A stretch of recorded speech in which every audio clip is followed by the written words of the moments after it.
श्री स्वामी समर्थ अवधूत चिंतन श्री गुरुदेव दत्त. आपण भोगी याविषयी माहिती बघूया. बघा, संक्रांती 3 दिवसाची असते. भोगी, संक्रांत आणि किंक्रांत. तर या 3 दिवसामध्ये खूप सेवा करायच्या असतात. बघा, आता हे 2026 मधलं पहिला सण म्हणजेच संक्रांत येतो. तर या संक्रांतीच्या वेळेस काय करायचं आहे, तर आपण भोगी या दिवशी सकाळी लवकर उठायचं. आंघोळ वगैरे करून झाल्यावर नवीन छान कपडे घालायचे आहेत. आंघोळीच्या पाण्यामध्ये तीळ टाकायचे आहेत. बघा, आंघोळीच्या पाण्यामध्ये तीळ टाकून अभ्यंग स्नान करायचं असतं या दिवशी. जसं आपण दिवाळीच्या वेळेस वगैरे करतो तसंच या सणालाही तेवढंच महत्त्व आहे. तर आपण अभ्यंग स्नान करायचं आहे. त्यानंतर नवीन छान कपडे घालायचे आहेत. त्यानंतर आपण तुळशीजवळ दिवा वगैरे लावायचा. सकाळी धूपदीप दाखवायचे, तुळशीला हळदी कुंकू व्हायचं आहे, तुळशीला नमस्कार करायचा आहे. त्यानंतर आपण सूर्याला अर्घ द्यायचं आहे. अर्घ कसं देणार आहे, तर आता तांब्याच्या पेल्यामध्ये पाणी घ्यायचं आहे किंवा लोट्यामध्ये पाणी घ्यायचं आहे. त्यात हळदी कुंकू अक्षता टाकायच्या, एक फूल टाकायचं आणि सूर्यदेवाला अर्घ द्यायचं आहे. ओम सूर्यदेवताय नमः नमः किंवा ओम भास्कराय नमः असं म्हणून सूर्याला अर्घ द्यायचं आहे. ते पाणी पायदळी येणार नाही याची काळजी घ्यायची. बघा, तर असं आपण सूर्यदेवांची ही अर्घ दिलं. आता यानंतर आपण सूर्यदेवांची पूजा या दिवशी कशी करू शकतो, तर आदित्य हृदय स्तोत्राचा पाठ आपण दिवसभरात कधी करू शकतो. तर आपल्या नित्यसेवेमध्ये सगळे सूर्यदेवाचे आहे. बघा, सूर्यकवच आहे, सूर्यस्तोत्र आहे, बरेच अजून सूर्यदेवाचा मंत्र आहे. तो मंत्र तुम्ही बोलू शकता, एक माळ जसं तुम्हाला म्हणजे जमेल तसा. अशी सूर्यदेवाची सेवा ही या दिवशी करायची आहे, संक्रांतीच्या दिवशी करायची आहे.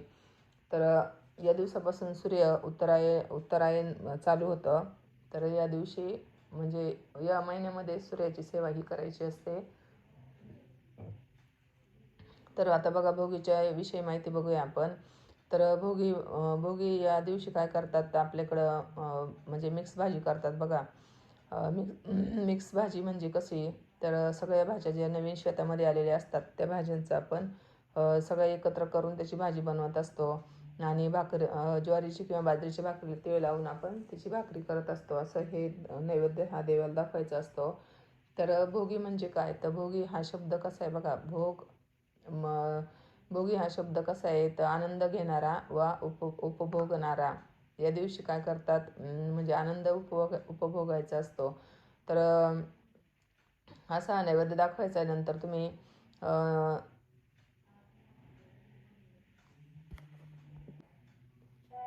या दिवशी इंद्रदेवाची धर्तीवर आठवण कशासाठी काढली जाते, तर इंद्रदेवाने धर्तीवर उदंड पीक पिकावी म्हणून प्रार्थना केली होती अशी मान्यता आहे. ती पिकं वर्षानुवर्ष पुढेही पिकत राहावी अशी प्रार्थना भोगीच्या दिवशी केली जाते. या दिवशी काही राज्यांमध्ये लहानशी होळी पेटून त्यात काही वस्तूंची आहुती दिली जाते. हिवाळ्याच्या मोसमात सर्व प्रकारच्या भाज्या येतात. शेताला नवीन बहार आलेला असतो, त्यामुळे थकलेल्या शेतकऱ्यास थोडासा विसावा लाभतो. मग या मोसमात शेतकरी भोगीची भाजी आणि तीळ मिश्रित बाजरीच्या भाकरीचा आस्वाद घेऊन उपदार रूपी प्रेमाचा तो अनुभव घेतो. त्यामुळे पुन्हा वर्षभर शेतात काम करण्यास तो सज्ज होतो. मराठवाड्यात या भाजीला खेंगट म्हणतात. संपूर्ण भारतभर हा सण साजरा केला जातो आणि या सणापासूनच नंतर महाराष्ट्रात सगळ्या सणांना सुरुवात होते. या सणाला भारतभर वेगवेगळी नावे आहेत. तामिळनाडूमध्ये याला पोंगल म्हणतात, तर आसाममध्ये भोगली बिहू आणि पंजाबमध्ये लोहिरी, राजस्थानमध्ये उत्तरायण म्हणून साजरा केला जातो. या दिवशी जुन्या वाईटाचा त्याग करून चांगल्या नव्याला अंगीकारलं जातं. नवा बदल केला जातो. म्हणूनच जुनं वाईट ते सगळं संपवून नव्या आरोग्यपूर्ण वर्षाची सुरुवात या दिवशी करायची असते. भोगीच्या दिवशी विशिष्ट प्रकारची भाज्या करण्याची पद्धत आहे. बघा, मागाशीच मी सांगितलं की हरभरा, पावटा, घेवडा, वांगे, गाजर, कांद्याची पात, शेंगदाणा, वाटाणा, चाकवत, फ्लावर हे सगळ्या भाज्या एकत्र करून भाजी बनवली जाते. आणि बाजरीची भाकर आणि ज्वारीची भाकरीला तीळ लावून आपण याची भाकर करतो आणि हा नैवेद्य देवाला दाखवला जातो.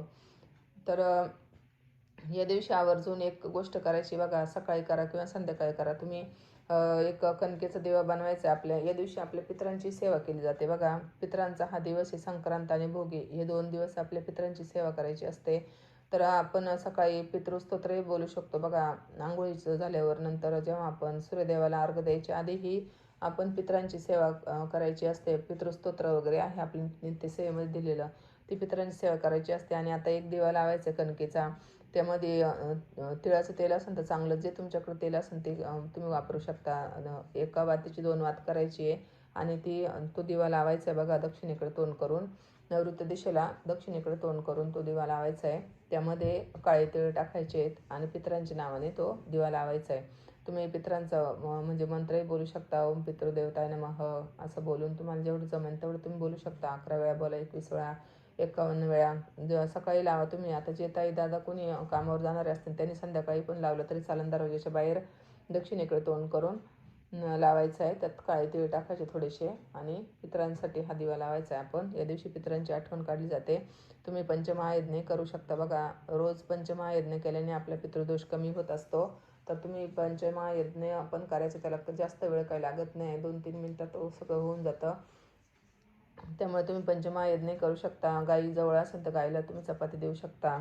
मग भिंतीच्या कडेला साखर टाकायची आहे आणि एका म्हणजे पानावर थोडंसं तूप लावून ते अग्निदेवाला ते तूप द्यायचं आहे. म्हणजे ते एक हे झालं.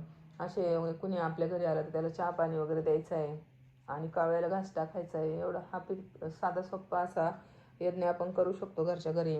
आणि ही माहिती तुम्हाला कशी वाटली नक्कीच लाईक, शेअर आणि सबस्क्राईब करा आणि कमेंट करायला विसरू नका. श्री स्वामी समर्थ.